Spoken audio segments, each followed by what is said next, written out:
Allora, buonasera a tutti, ma innanzitutto grazie dell'invito e desidero veramente complimentarmi in modo non formale con gli organizzatori per la progettazione di questo ricco, articolato e sono d'accordo necessario convegno scientifico. Parlare poi nella sessione di apertura ovviamente mi onora, mi carica anche di una certa responsabilità.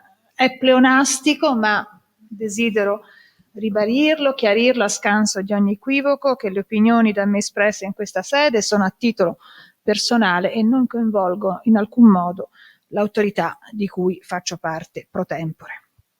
Parafrasando il titolo di questo evento, direi che l'emergenza Covid è stato un evento enorme e traumatico che ha cambiato davvero il corso della storia, perché ha impattato su tutto e ha impattato trasformandone i concetti, come appunto quello di salute, quello di scienza, ma anche il modello di società. E come tutti i grandi cambiamenti della storia, c'è un prima e ci sarà un dopo.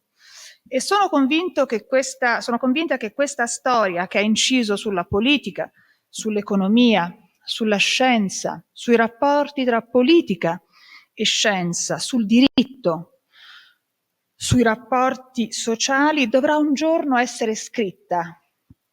Personalmente penso che non siamo ancora pronti per scrivere questa storia, perché i tempi credo non sono ancora maturi e perché osservo che purtroppo non ci sono neppure le condizioni per affrontare questo tema sotto ogni prospettiva in un modo davvero laico e non partigiano. Il che non significa che non sia importante, anzi direi vitale, cominciarne a parlare, come viene fatto in questo convegno, in un modo alto, in un modo scientifico, ricontestualizzando con una riflessione meno emotiva e più razionale ciò che abbiamo vissuto e ciò che stiamo vivendo.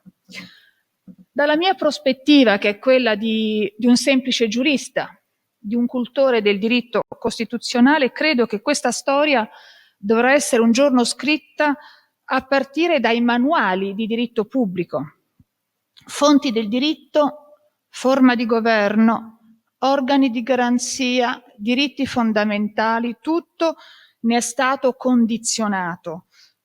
Dunque parlare di pandemia e ovviamente nell'ottica che intendo oggi affrontare, quella della transizione digitale, potrebbe davvero consentirci di trattare e ritrattare per intero tutto il costituzionalismo come fenomeno giuridico, politico e sociale.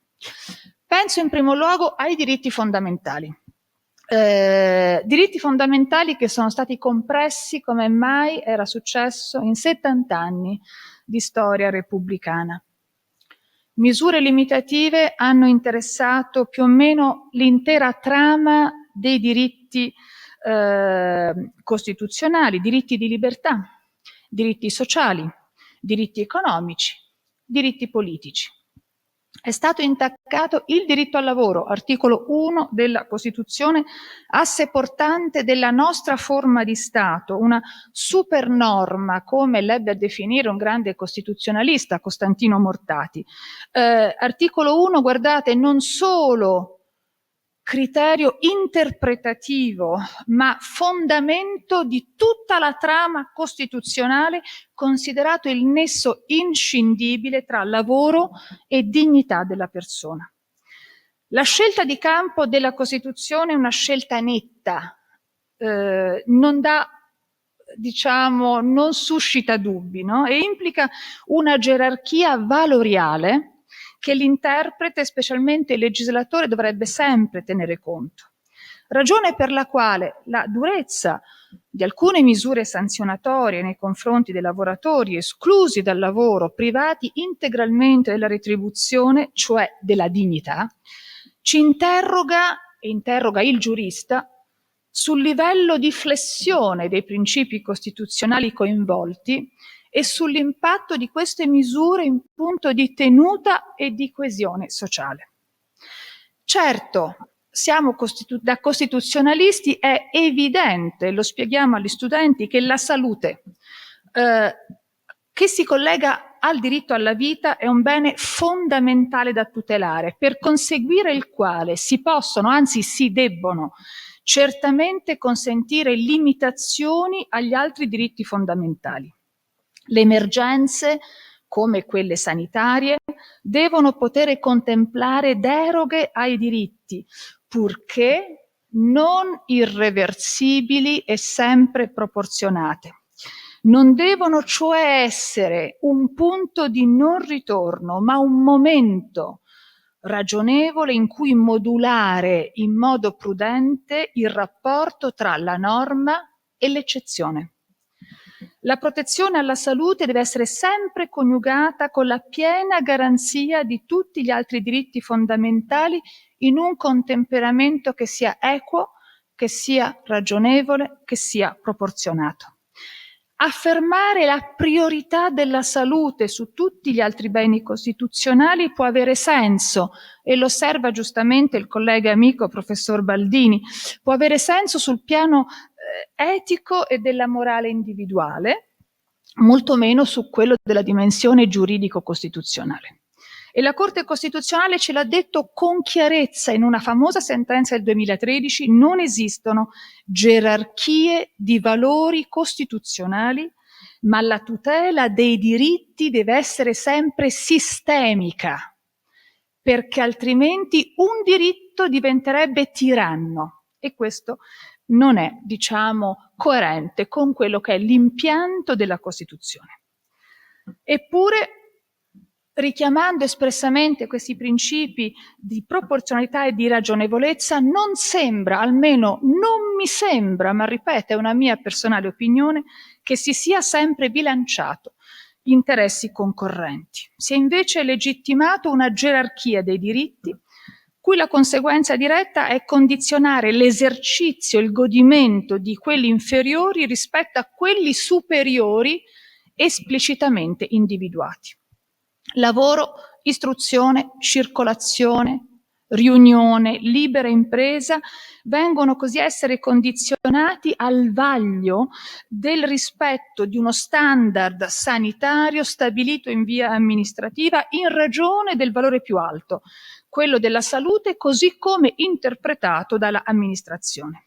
Dunque, non più diritti oggetto di un Mitgift, cioè di un dono innato, incondizionato per il fatto stesso di essere nati uomini, come è nella migliore tradizione liberale che va da Locke alle carte costituzionali di fine Settecento, ma di Leistung, cioè diritti che vanno meritati e che si concretizzano soltanto al verificarsi di certe condizioni preliminari. E a questo punto però i diritti divengono diritti ottriati, octroyés, diritti concessi, concessi dal sovrano, concessi sotto condizioni. Io giudico personalmente rischioso questa ricostruzione anche di carattere teorico, giudico personalmente rischioso da cultore del diritto costituzionale costruire uno stato di prevenzione che rinuncia in via pregiudiziale a operare dei bilanciamenti caso per caso, a seconda dei contesti, delle circostanze, delle specifiche situazioni, così come mi preoccupa e dovrebbe preoccupare tutti i giuristi l'idea di una emergenza che è dilatata oltre il ragionevole limite spazio-temporale, emergenza che diventa essa stessa normalità, che diventa ordinarietà. E ancora a proposito dei diritti, tengo a ricordare il tema della libertà d'espressione che è stato diciamo richiamato in apertura. La Corte Costituzionale ha definito la libertà d'espressione pietra angolare dell'ordine democratico. Siamo alla fine degli anni '60.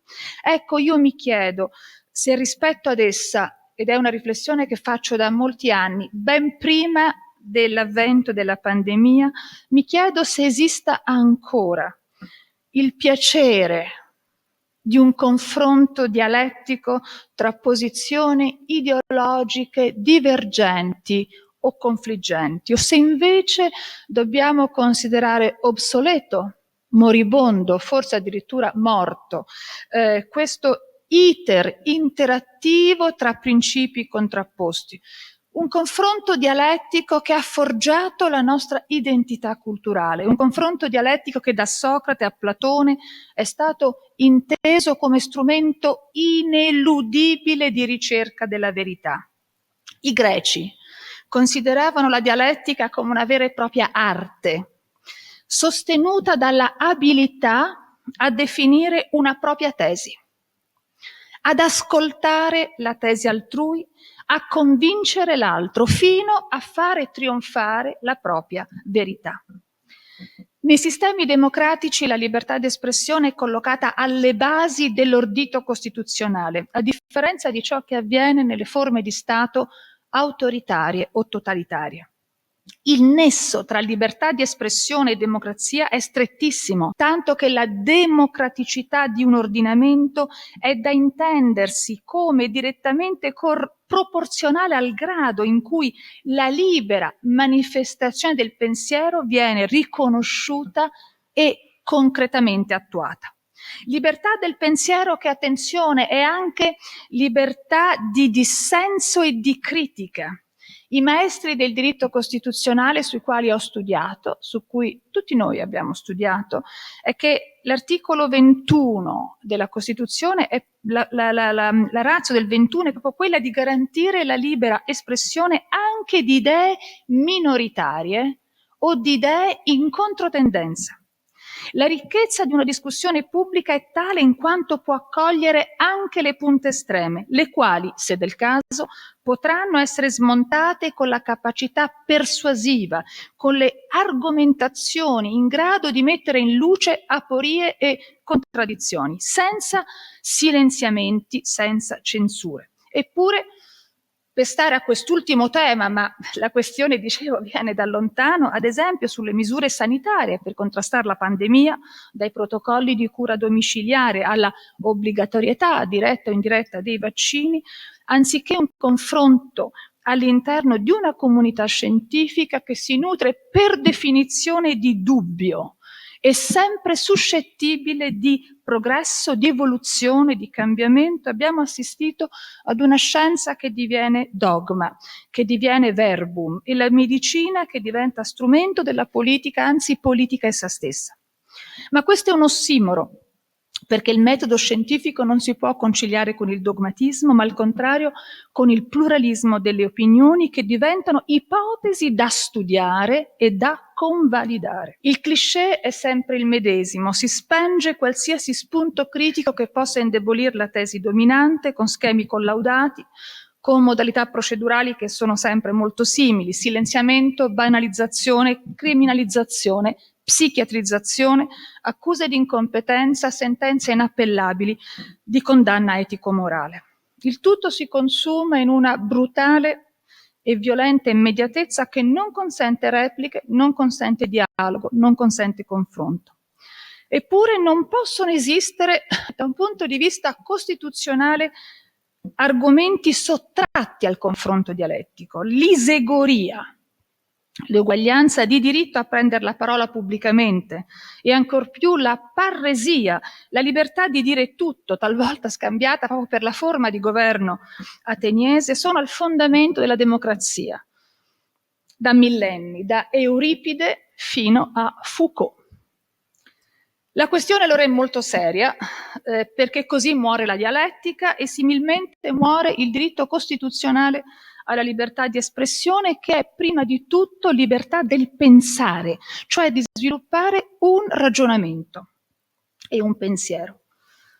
E ovviamente, pur volendo applicare la regola di Popper, per cui la società aperta è tale per tutti meno che per coloro che ovviamente la vogliono chiudere, cioè tollera tutti fuorché gli intolleranti, ciò non giustifica in alcun modo l'imposizione di una dottrina monolitica, anzi esattamente il contrario.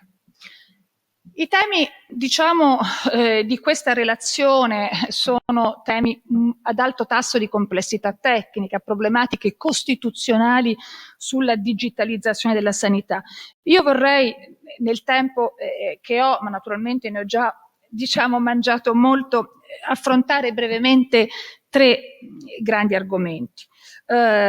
Digitalizzazione della sanità, per così dire, impattati dall'effetto Covid, come questa digitalizzazione sta modificando il riparto costituzionale delle competenze. E in terzo luogo qualche cenno al tema della protezione dei dati personali in questo processo di digitalizzazione. Primo tema, digitalizzazione della sanità, ma direi che la tecnologia ha sempre avuto nella storia umana un impatto cruciale rispetto all'atteggiarsi dei rapporti civili, economici e sociali. Anzi, direi che l'evoluzione del costituzionalismo come consolidamento e ampliamento dei diritti nell'armamentario del cittadino è stata guidata in fasi anche drammatiche dalle innovazioni tecnologiche che hanno rivoluzionato la organizzazione del vivere insieme, i rapporti di potere, le istanze giuridiche contingenti. In sanità la digitalizzazione non è un tema nuovo, se ne parla da moltissimi anni. Alla fine degli anni 90 l'Organizzazione Mondiale della Sanità conia questo termine digital health, cioè la salute digitale, per rappresentare proprio le convergenze del sistema sanitario con la rivoluzione di Internet.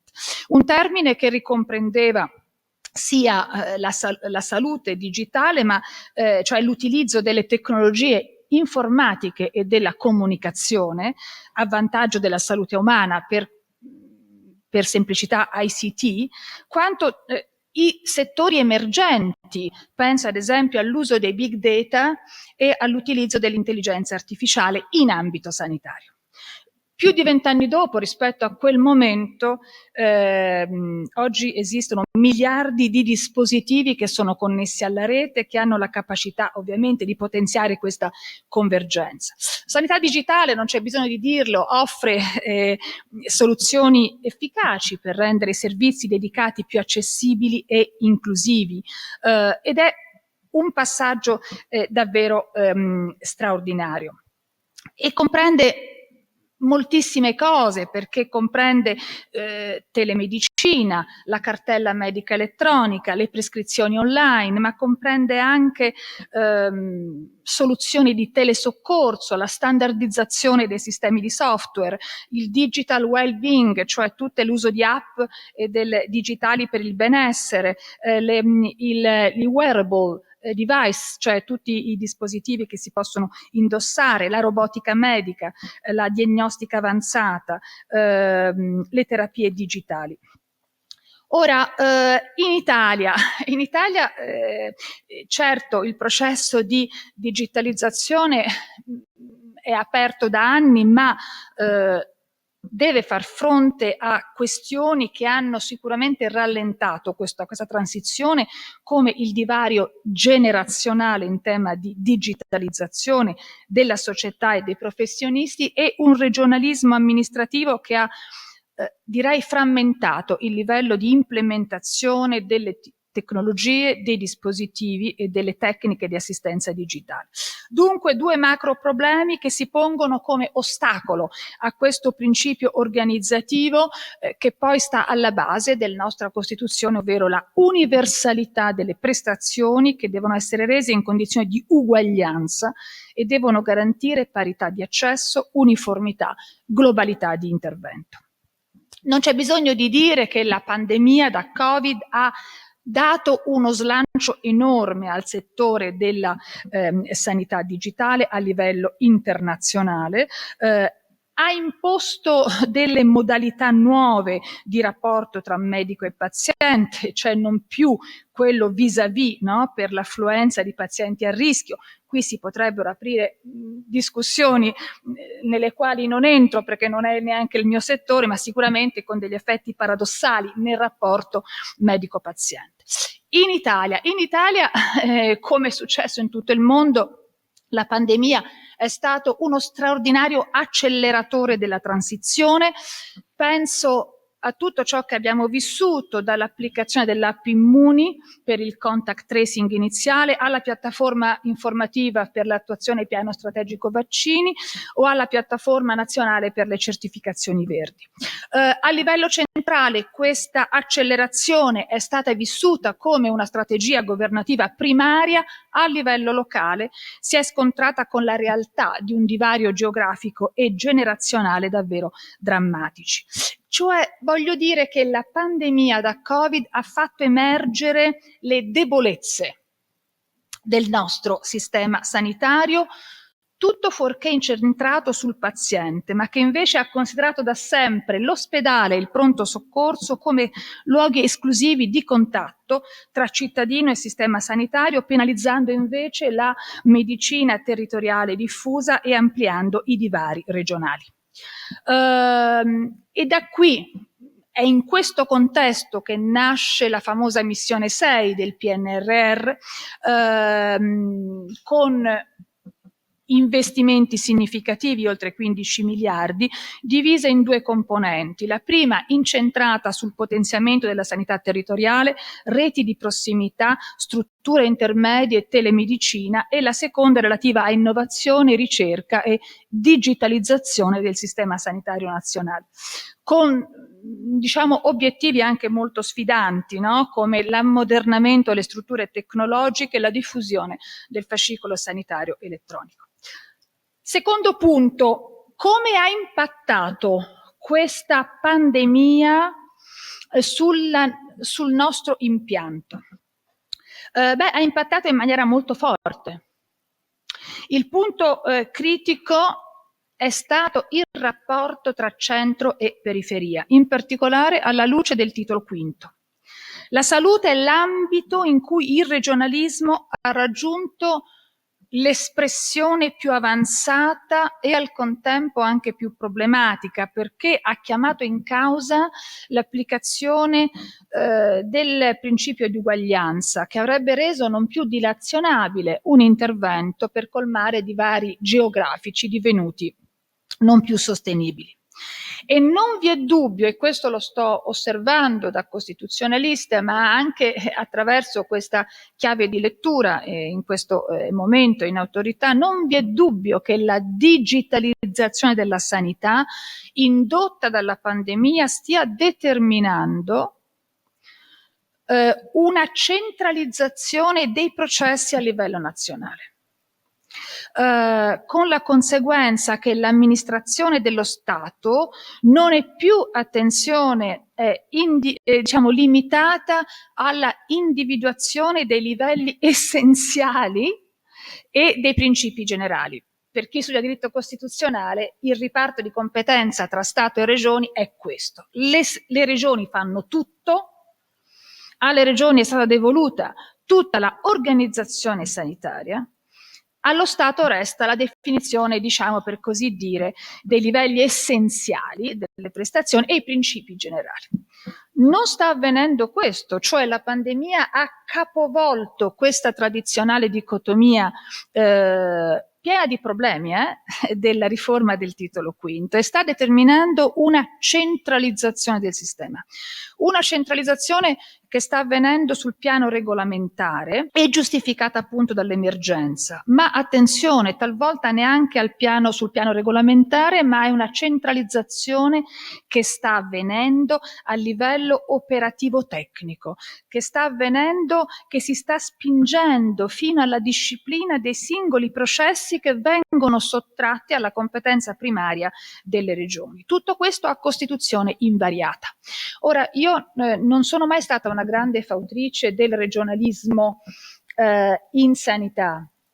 Credo che invece sia corretto pensare ad una uniformizzazione e una centralizzazione, ma tu questo lo devi fare modificando la Costituzione, non a Costituzione invariata. Questo processo lo stiamo vedendo a vari livelli e lo stiamo vedendo ad esempio attraverso una serie di decreti che sono stati adottati dal governo in questi ultimi mesi.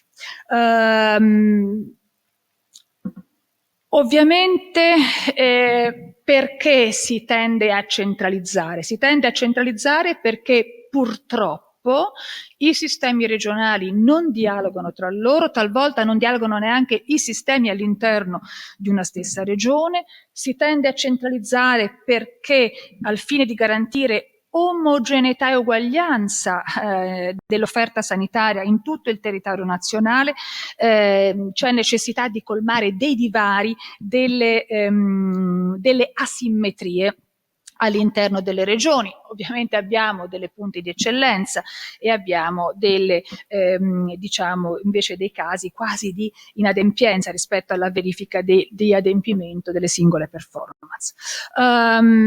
Queste disuguaglianze ovviamente creano non soltanto disomogeneità e asimmetria, ma creano ovviamente mancanza di assistenza mancanza di assistenza adeguata di intere fasce di popolazione, in particolare di quelle più deboli. Vado velocemente un pochino alle misure che sono state adottate. Ora, questo processo di centralizzazione di fatto è già in atto. È già in atto perché le misure del PNR hanno già previsto una serie di piani di adeguamento per la sanità digitale in un'ottica di uniformità, in mancanza del quale si può avere un intervento sostitutivo dello Stato nei confronti della Regione. Quindi anche se non viene detto in modo esplicito, dal punto di vista normativo c'è una nuova stagione, no? In cui il tema della uniformità in materia di sanità digitale di fatto ha assunto la dignità cosiddetti dei LEA, no? Dei livelli essenziali di assistenza. Il piano nazionale, il cosiddetto PNR, punta, diciamo, a una serie di obiettivi, ma sicuramente i punti fondamentali sono potenziamento del fascicolo sanitario elettronico per garantire la sua diffusione su tutto il territorio nazionale e dall'altra promuovere i progetti di telemedicina. Fascicolo sanitario elettronico è lo strumento attraverso il quale il cittadino dovrebbe poter tracciare e consultare tutta la propria storia della propria vita sanitaria, condividendola in maniera sicura e efficace con gli operatori sanitari. Ovviamente condividere dati clinici significa prevenzione e cura dei pazienti e significa anche garantire i migliori servizi di sanità su tutto il territorio. Sono obiettivi molto ambiziosi quelli del PNR, si prevede che l'85% dei medici di base alimentino il fascicolo sanitario entro il 2025 e tutte le regioni lo adottino entro la metà del 2026. I dati che mi arrivano e che ho preso dal Ministero della Sanità in realtà ci dice che siamo molto molto lontani, con l'eccezione di alcune punte di eccellenza.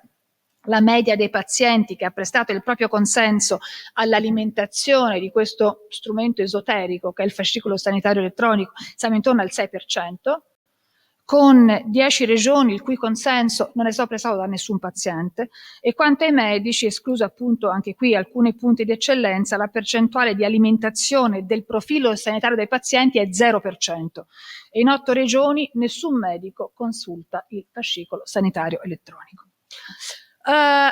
Terzo punto, molto molto velocemente, che è un po' l'osservatorio che ho avuto in questi 2 anni.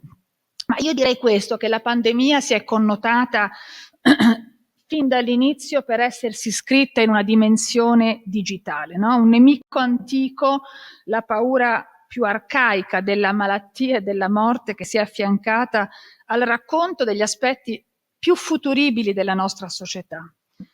E rispetto a tutte le passate pestilenze è stata la prima a essere fronteggiata, gestita con strumenti della tecnologia informatica. Anzi, proprio su questo tema, sul rapporto fra diffusione della pandemia e governamentalità, digitale si è fatta la distinzione fra modelli non solo amministrativi ma politici un po' in giro per il mondo.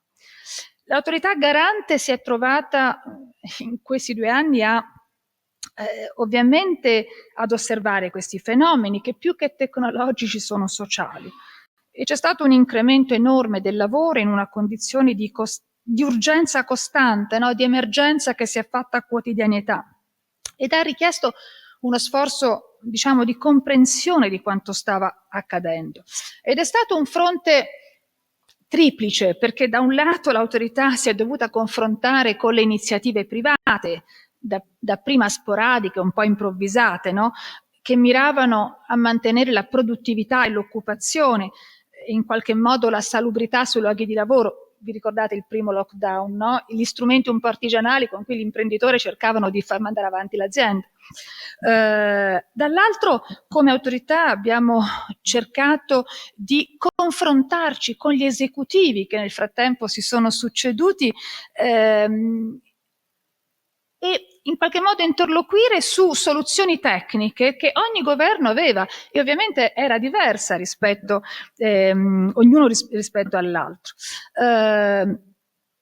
E abbiamo cercato di mantenere una gestione per quanto possibile unitaria, centralizzata, no? Che non disperdesse i trattamenti dei dati relativi alla salute in un mosaico di titolarità a livello ovviamente regionale o locale. Ricordo i tantissimi conflitti Stato-Regione, ma ricordo anche le iniziative di singoli comuni. Ognuno aveva la propria ricetta per gestire e per in qualche modo misure sanitarie e non sanitarie per la gestione dell'emergenza. Veramente c'è stata molta creatività e molto estro anche in questi da parte di enti pubblici e anche di enti privati. È stato un ruolo non semplice, è stato un ruolo spesso scomodo, perché scomoda è l'esercizio dell'indipendenza rispetto al governo, specie in tempi di emergenza, specie in tempi di velocizzazione delle decisioni, specie rispetto ad un governo che aveva nel Paese un larghissimo consenso e una fortissima connotazione tecnica. Ma io credo che è proprio nel momento dell'emergenza che i presidi democratici devono essere esplicati con la loro massima forza. Io dico sempre che quando ero all'università insegnavo ai miei studenti cosa significa l'indipendenza di un'autorità indipendente, non avevo la benché minima diciamo consapevolezza di cosa significa passare dal livello teorico a livello pratico. E la protezione dei dati non è stato un vezzo. Come ogni tanto si legge in tante stereotipate narrative, ma è un presidio per i cittadini a salvaguardia dei loro diritti e delle loro libertà, che potrebbero essere fortemente toccati da un uso distorto delle informazioni personali che li riguardano, specialmente delle informazioni sanitarie, perché la gestione di quei dati sanitari può avere, se non correttamente protetti, delle ricadute molto violente sulla vita della persona, sulla sua vita di relazione, sulla sua vita personale, sulla sua vita professionale, sulla sua vita economica e così via. Non sarebbe neanche elegante, i provvedimenti li abbiamo pubblicati, ricordo soltanto 2 provvedimenti che abbiamo adottato nell'agosto di quest'anno su 2 grandi temi: l'introduzione nel nostro Paese del cosiddetto ecosistema dei dati sanitari, e l'altro la implementazione del fascicolo sanitario elettronico. Dico subito che entrambi i decreti sono stati dichiarati dall'autorità non coerenti con la normativa e con la disciplina della protezione dei dati personali. Ovviamente su questi temi occorre massima cautela, perché l'ecosistema dei dati sanitari significa costruire la più grande banca dati sulla salute del nostro Paese. Ed è ovvio che su questi temi c'è bisogno di un atteggiamento prudenziale, anche perché i dati diciamo, dell'ecosistema dati sanitari, che sarà arricchito da tutte le informazioni che arrivano da tutte le strutture socio-sanitarie pubbliche e private, potranno incrociarsi con dati detenuti da altre pubbliche amministrazioni. Penso ad esempio all'INPS o penso all'Agenzia delle Entrate. Sul fascicolo sanitario elettronico siamo molto indietro, ma naturalmente questa implementazione ancora ha bisogno di chiarimenti, ha bisogno di spiegare meglio i limiti di responsabilità, i compiti dei soggetti che concorrono alla implementazione del fascicolo sanitario elettronico, le garanzie di sicurezza su come i dati vengono trattati, chi può avere accesso a quel fascicolo sanitario elettronico, le modalità di attribuzione di un codice identificativo affinché non ci sia la possibilità di reidentificazione del soggetto e così via.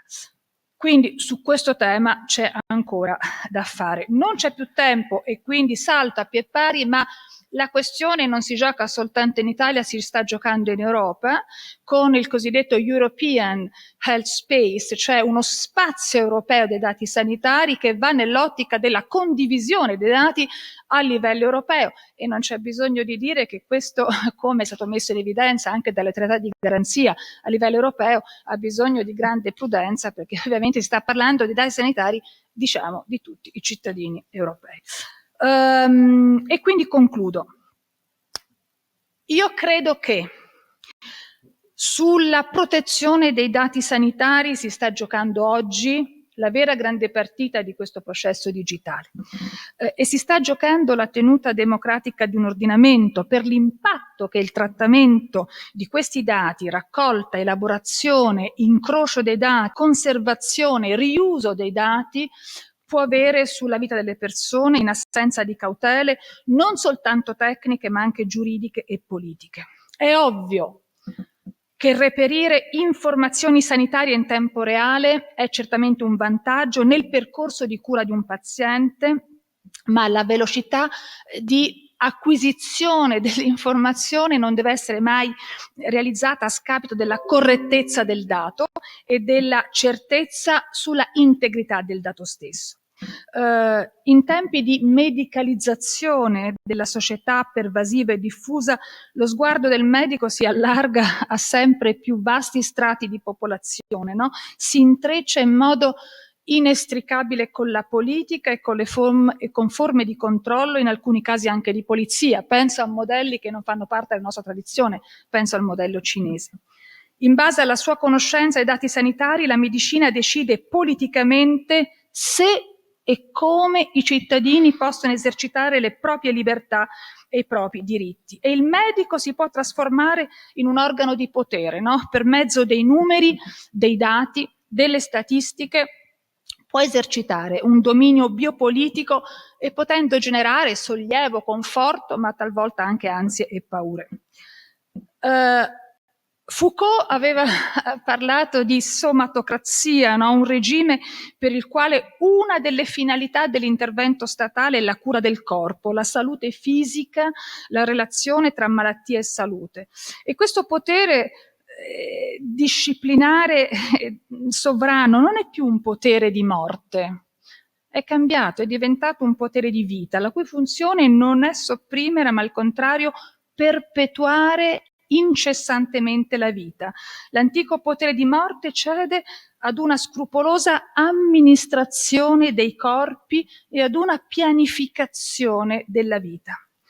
E allora personalmente diventa disturbante, anche un po' inquietante, immaginare un potere pubblico che è animato da una divorante volontà di sapere, alla Foucault, dispone di tutte le nostre informazioni sul nostro stato di salute passato, presente e, attraverso l'uso di algoritmi, anche futuro, predittivo, scavalcando la propria legittima, per così dire, funzione alla conservatio vitae dei cittadini per una missione di incitamento del vivente, per la quale la salute da diritto diventa un dovere dell'individuo rispetto ad uno Stato etico.